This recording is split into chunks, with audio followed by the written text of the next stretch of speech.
estamos iniciando mais uma semana e que essa semana seja abençoada, que seja produtiva, que nossa mente possa estar aberta para a gente absorver os conteúdos, para a gente estar bem, a gente estar leve, para fazer tudo direitinho e assimilar aquilo que nós vamos falar hoje, tá? Não só hoje, mas também durante toda a semana. E aí, nós vamos falar sobre concordância nominal e concordância verbal, nesse primeiro momento, depois a gente vai falar sobre artigo. Concordância nominal e verbal, na verdade, é um conteúdo que vocês vão ver de forma gradativa. Até o ensino médio, vocês estudarão esse conteúdo, porque ele tem muitas regras, e aí a gente vai começar a estudar a regra geral, e depois, com o passar dos anos, vocês vão observando que vocês vão conhecendo coisas novas, tanto sobre a concordância verbal, como sobre a concordância nominal, tá? A concordância nominal tem como regra geral: os adjetivos são palavras que concordam com os substantivos em gênero e número. A essa concordância entre adjetivo e substantivo dá-se o nome de concordância nominal. Se eu digo, por exemplo, o menino é inteligente. Inteligente é um adjetivo, não é? E menino é um substantivo. Então, observem que a palavra menino está no singular, inteligente também está no singular. Então, é essa concordância que eu quero que vocês entendam, e aqui nós estamos falando aqui. Quando a gente fala em concordância nominal, é algo que a gente já pratica, que a gente já faz diariamente, tanto na nossa fala quanto na nossa escrita. Por quê? Porque eu tenho que concordar o substantivo com o meu adjetivo, com o meu verbo, com o meu artigo. Por exemplo, a caneta é azul. Então, observe que a caneta está no singular. Azul também está no singular, que é para concordar na frase. Tá? A gente não diz a caneta são azuis, porque fica aí, há um erro de concordância. Por quê? Porque a caneta está no singular e azuis está no plural. Então, isso não está havendo aí a concordância necessária. Tá? Então, são coisas, como eu disse a vocês, que a gente já sabe na prática. Você sabe que quando você vai escrever, você tem que colocar o substantivo concordando com o artigo, que concorda com o verbo, que concorda com o adjetivo, que é para a frase ficar certinha de acordo com a norma padrão. Tá bom? Então, nós temos aí uma charge, ó. Eu tenho um gato e um cachorro branco. Está certo? O senhor é que sabe, eu nunca vi. Ou seja, nessa conversa, só para a gente entender, nesse diálogozinho da charge, que quando ele diz está certo em relação à frase, ó, eu tenho um cachorro e um gato e um cachorro branco. Então, ele quer saber se ele usaria branco no singular ou no plural. Se realmente o gato e o cachorro for branco, então ele poderia usar brancos no plural. Mas aí entra as regras que eu disse para vocês. Lá na frente vocês vão ver que ele poderia usar só colocar no singular, porque ele poderia se referir só ao último nome que ele citou, que é a palavra cachorro, tá bom? Então, quando a gente fala em concordância nominal, o que eu quero que vocês entendam é isso. É que o adjetivo deve concordar com o substantivo que eu estou me referindo, que é para a frase ficar bonitinha, organizada, com sentido. Tá? Isso, como eu disse, a gente fala diariamente, fala e escreve, tá? Então, continuando, passemos então para alguns exemplos, ó. O amigo verdadeiro, a amiga verdadeira, os amigos verdadeiros, as amigas verdadeiras. Então, observem as concordâncias. Então, é óbvio que eu vou colocar, se amigo está no singular, a palavra verdadeiro também vai estar no singular. A primeira concordância dessa frase. Segunda concordância. Se amigo é masculino, então eu tenho que colocar verdadeiro também no masculino, a segunda concordância, tá? Então, seria aí exemplos práticos só para a gente reforçar o que é uma concordância nominal. É quando está tudo combinando, quando está tudo concordando, certo? Olha aqui o último exemplo, para a gente como eles são praticamente a mesma coisa, vai alterar só os artigos, né? Singular e plural, masculino e feminino. Aí nós temos, ó, as amigas verdadeiras. Eu não vou dizer há amigas verdadeiras, porque aí vai haver um erro de concordância, tá? Então eu disse o a, que está no singular, mas na frente eu usei o substantivo amigas e o adjetivo verdadeiras. Então ficou errado. Então eu tenho que concordar tudo aí nessa frase. Eu chamo isso de concordância nominal. Professora, por que é nominal? Porque eu estou falando de nomes, substantivos e adjetivos, tá? Já aqui na concordância verbal é quando, o próprio nome já disse, verbal é concordar o verbo, que eu já faço isso lá na concordância nominal. Porque lá na concordância nominal, se eu tiver uma frase inteira, então eu tenho que fazer toda a concordância nela. Eu tenho que concordar o artigo, se eu vou usar artigo, que concorda com o substantivo, que vai concordar com o verbo, tá? E o adjetivo que concorda com o substantivo, ou seja, tem que estar tudo em harmonia. E a concordância verbal, dentro dessa frase, ela já vai se fazer presente, tá? Por quê? Porque eu não posso dizer, eu não posso me referir a este livro, por exemplo, como sendo mais de um, se é só um que eu tenho, só um que eu vou fazer referência. Por exemplo, o livro de português está respondido. O livro de português está respondido. Então, observem que a frase está toda concordando. O livro, singular, de português, ok, está respondido. Então, está, por quê? Porque o está faz referência à terceira pessoa do singular, tá bom? E respondido também está no singular. Então, observe que eu fiz toda a concordância nessa frase. Então, a concordância verbal é quando eu coloco o verbo, quando eu concordo esse verbo com os outros termos e faço referência aí em número, singular ou plural, e em pessoa, primeira, segunda ou terceira pessoa, do singular ou do plural, né? Que são as pessoas do discurso, que a gente chama. Então, sempre que eu me referir à pessoa do discurso, eu estou me referindo à primeira, segunda e terceira pessoa, do singular ou do plural, tá bom? Então, olha os exemplos aí, ó. Eu aprendi, ele aprendeu, nós aprendemos e eles aprenderam. Então, observem aí que diretamente eu faço a concordância da pessoa do discurso com o verbo. Então, já fica claro, aprendi. Pelo verbo já dá para você saber e fazer referência a quem? Eu aprendi. Aprendeu, Maria, Pedro, José, ele ou ela aprendeu, tá bom? Nós aprendemos, então eu e Pedro Lucas aprendemos, eu e João Batista aprendemos, ou eu posso substituir por nós aprendemos. Então é só fazer a concordância. Eu não posso dizer que ele aprendemos. Não existe. Então, como eu disse a vocês, esse caso de concordância, ele já é automático. Por quê? Porque a gente já sabe na prática, tanto na nossa fala quanto na nossa escrita, como se escreve corretamente. Embora em alguns momentos da nossa fala, a gente utilize algumas expressões de maneira informal, porque isso já é uma característica da nossa fala, né? A gente não fala tudo de acordo com a gramática o tempo todo, mas a gente sabe que a gente tem que adequar a nossa linguagem, a nossa maneira de falar. E que eu sei quando eu falo corretamente, quando eu não falei corretamente. Por quê? Porque isso já é algo que está internalizado. Então, quando a gente vai escrever, a gente automaticamente já coloca toda a frase ali concordando.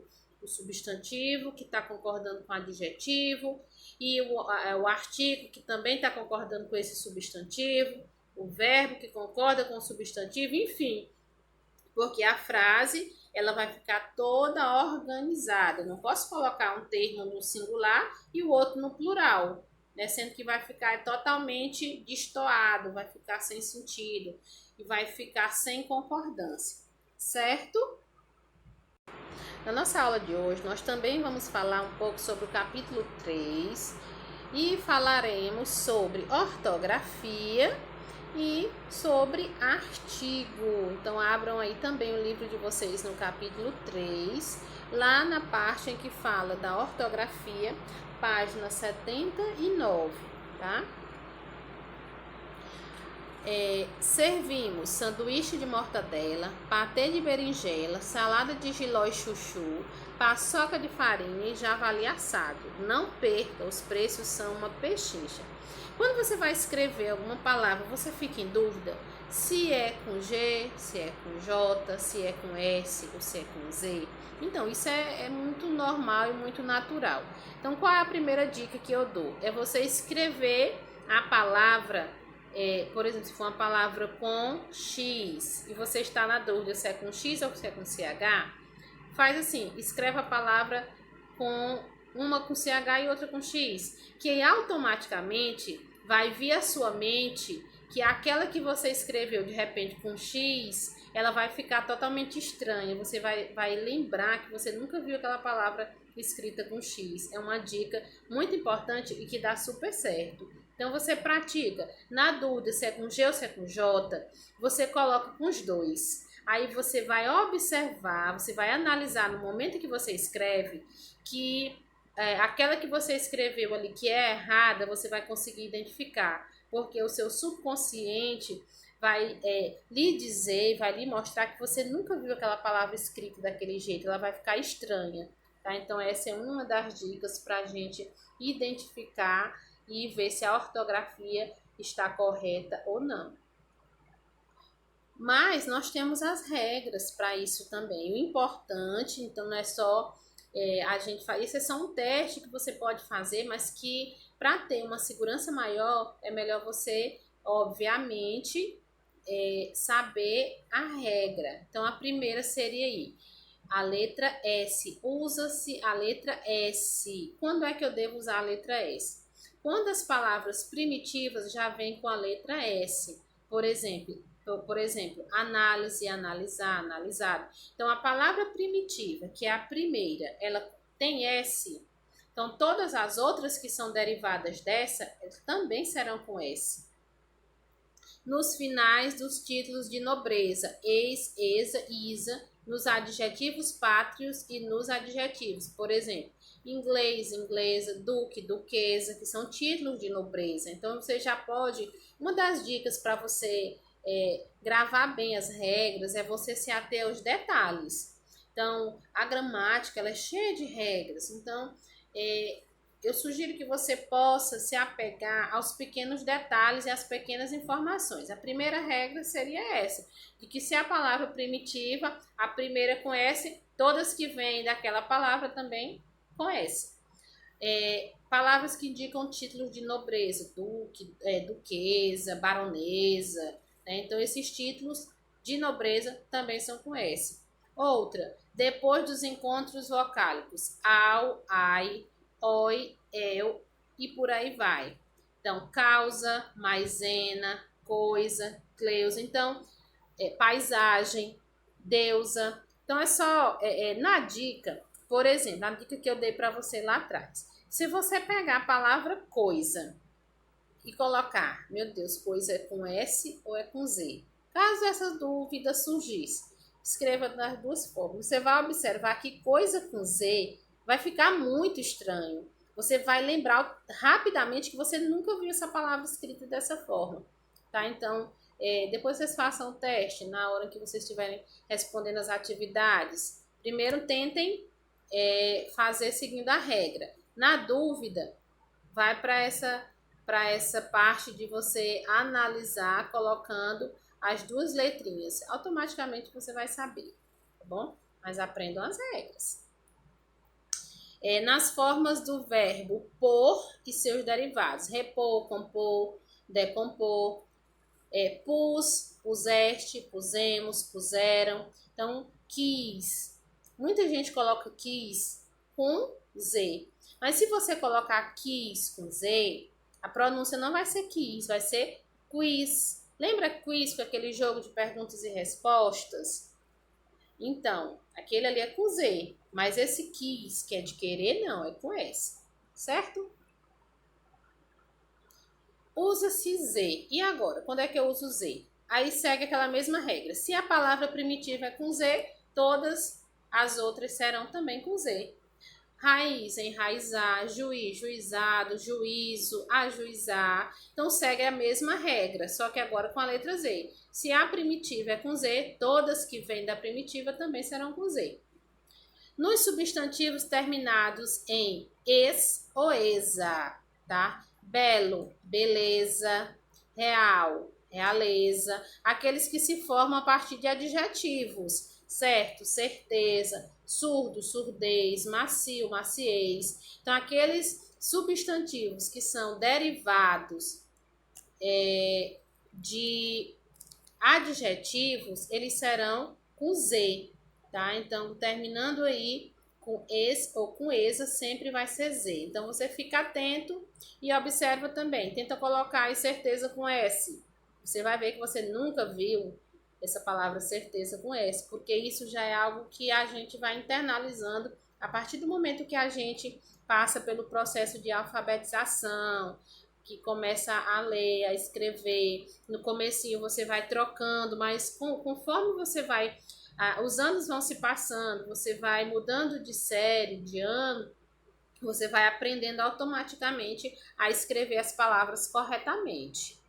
E aí, nas terminações isar, indicadora de ação, e isação, que vai formar substantivo. Então, canal, canalizar e canalização. Então, você vai observar aí que é com Z.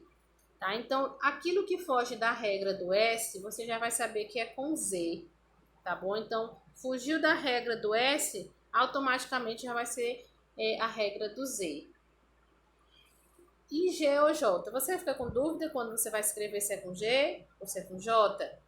Então, dá para você também fazer. Escreve das duas formas. Você vai ver que você vai identificar facilmente. Mas a regra está aqui, ou as regras estão. Ó.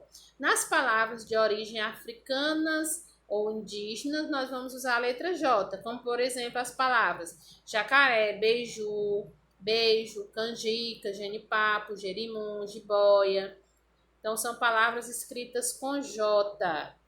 Na dúvida, se você for escrever com G, até porque em algumas pronúncias, o G e o J têm a mesma pronúncia. Mas, por exemplo, se você for tentar tirar o G, o J e colocar o G na palavra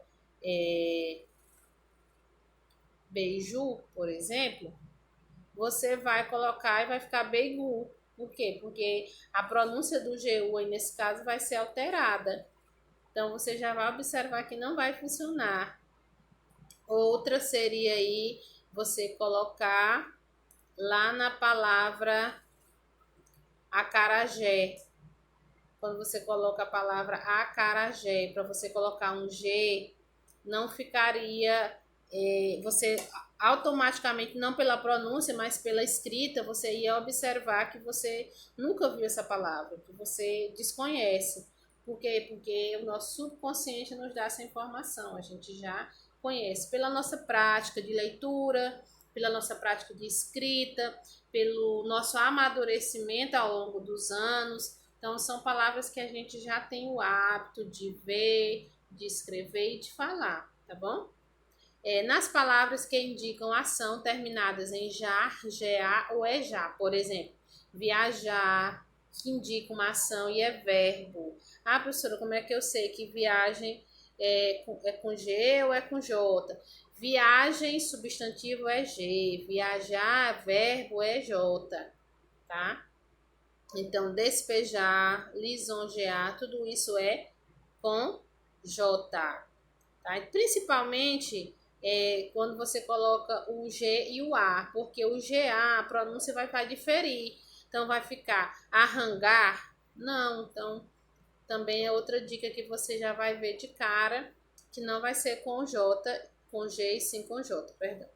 Nas palavras derivadas de outras em que já existe J, segue lá as regras anteriores. Se uma palavra primitiva tem J, nas derivadas dela também serão com J. Por exemplo, granja, granjeiro, majestade, majestoso. Então, eu observo sempre lá a primitiva. Tem J, pois na derivada também vai ter J.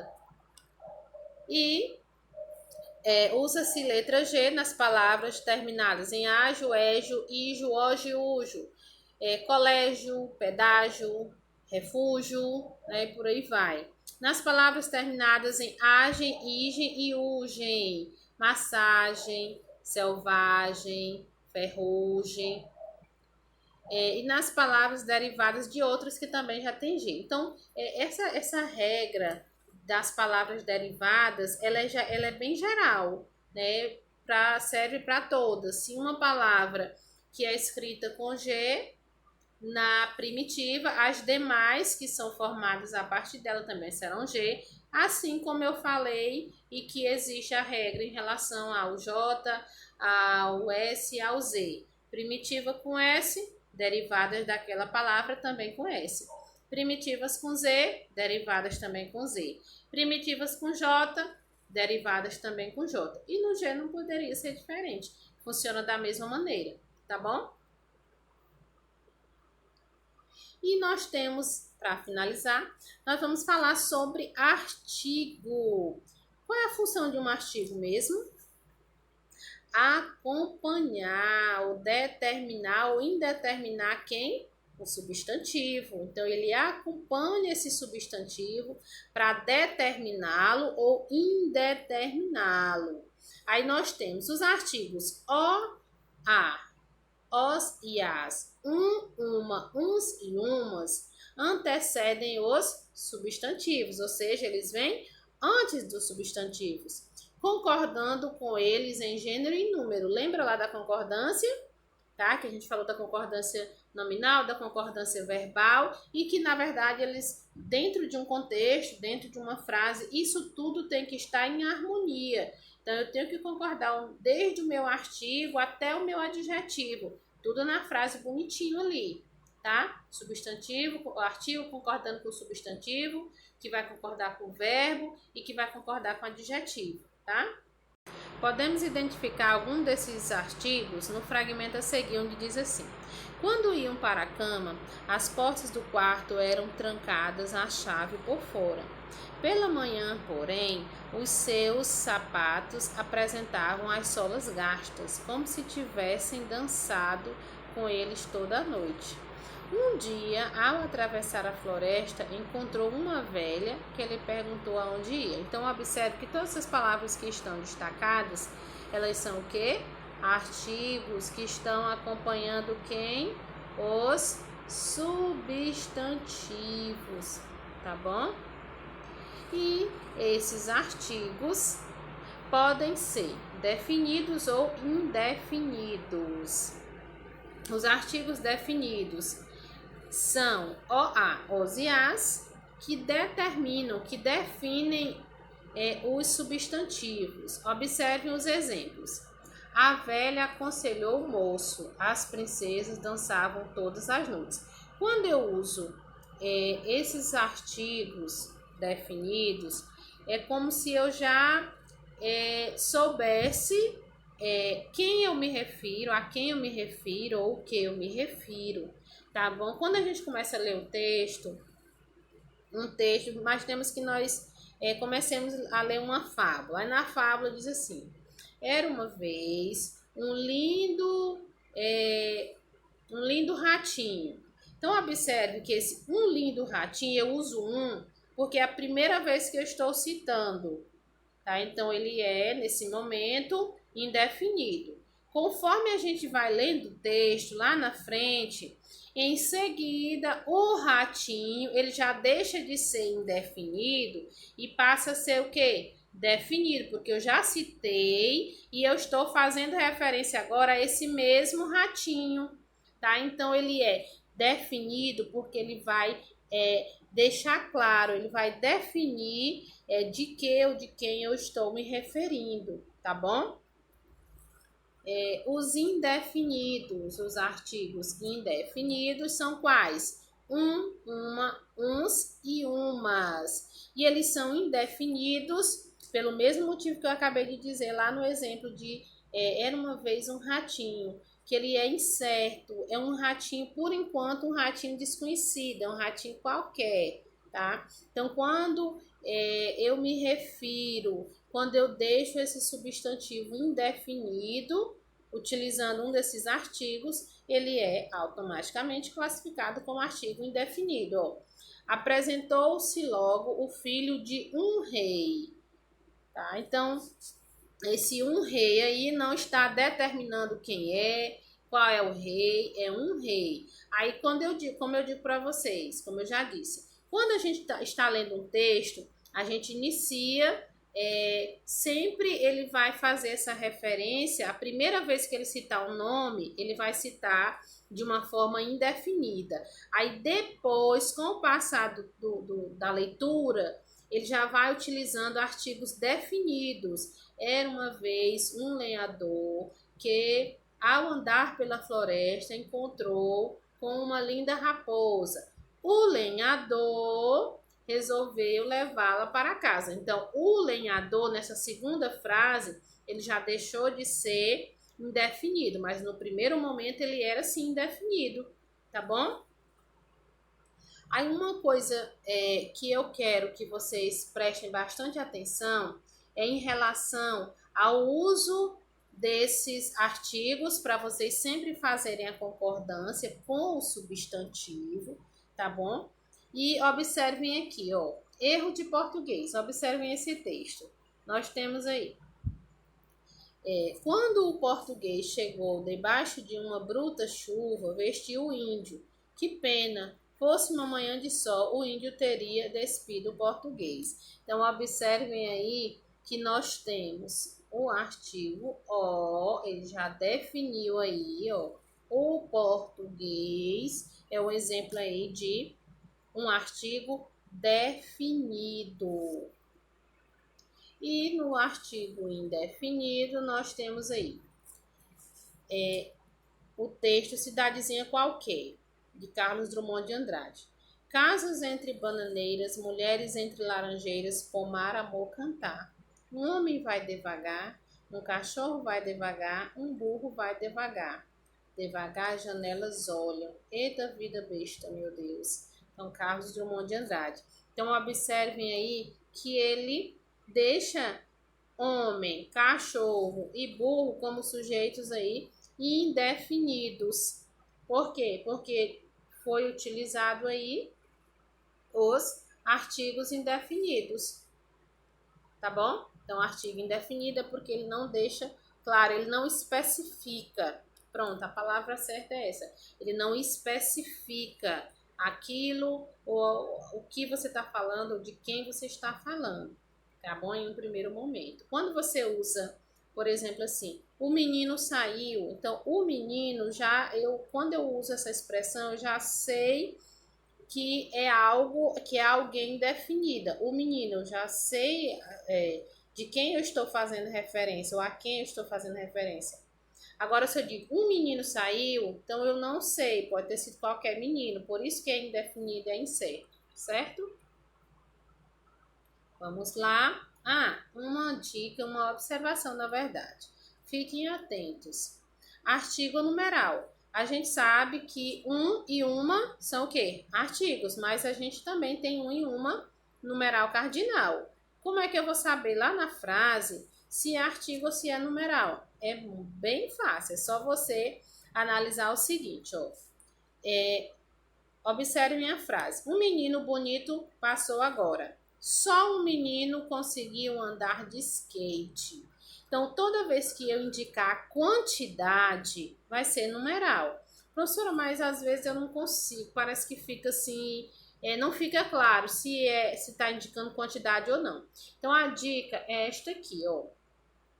Quando puder usar as palavras apenas, somente, único e só, é porque vai ser numeral, porque ele vai indicar a quantidade. Ó, observem aqui. Só um menino conseguiu andar de skate. Quantos meninos conseguiram? Só um.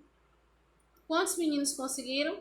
Só um. Então, eu estou indicando quantidade. Se eu indico quantidade, eu estou me referindo a um numeral. A um numeral, tá bom? Então, esse um aí é numeral. Não vou escrever a palavra toda porque aqui é um pouco complicado para escrever com o pincel, mas deu para vocês entenderem, né?